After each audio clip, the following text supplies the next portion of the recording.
They say Paris is a city you either love or you don't.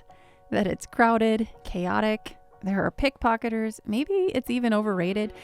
But I didn't want to be influenced by anyone else's stories. I wanted to make my own.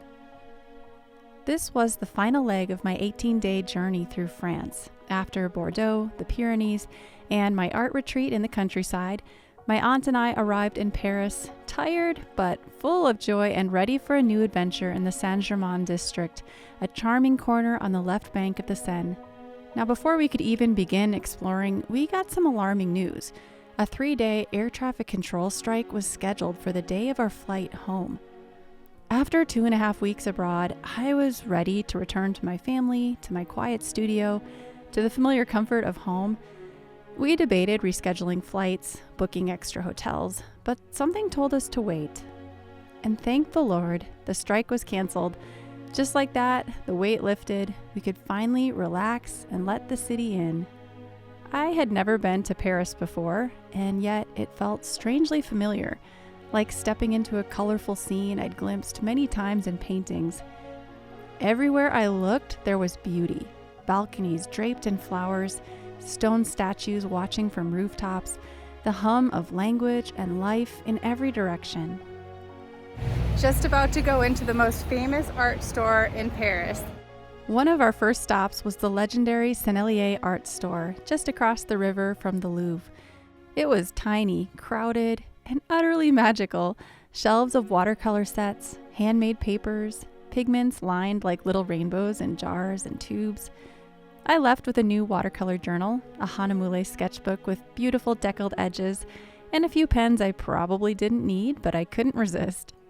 We wandered to the Tuileries garden, where I set up to sketch one of the sculptures, and just as my pencil touched the paper, a wild Paris storm rolled in.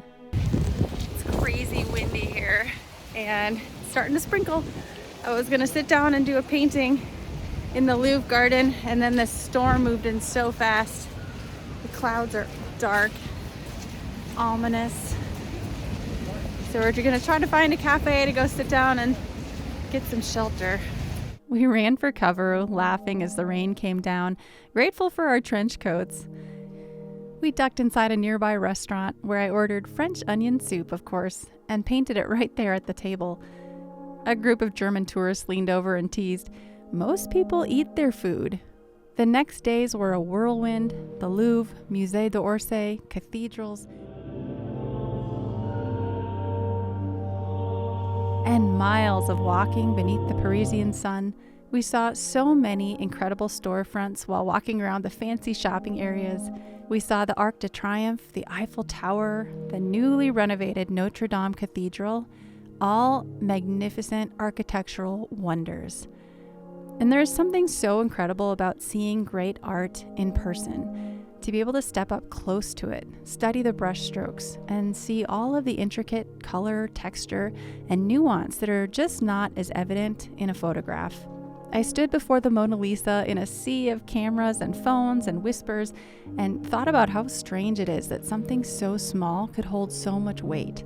At one point, I sent this photo to my husband and said, "I found a sculpture of you in the Louvre." The Sargent in Paris exhibition was a highlight.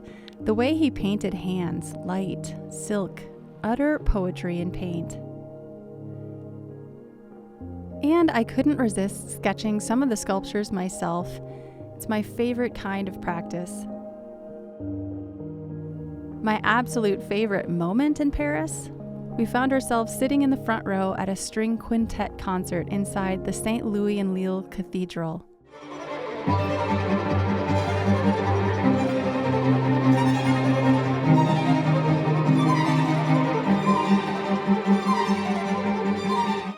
The music, Vivaldi's Four Seasons, echoed through the vaulted ceilings, filling every inch of space with light and sound.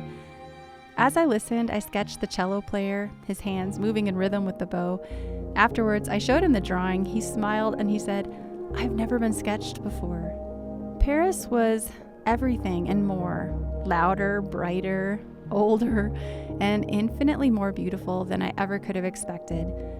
It will always hold a little piece of my heart, the art, the music, the rain-soaked moments between brushstrokes, and I can't wait to come back someday. Thank you for coming along on my France journey.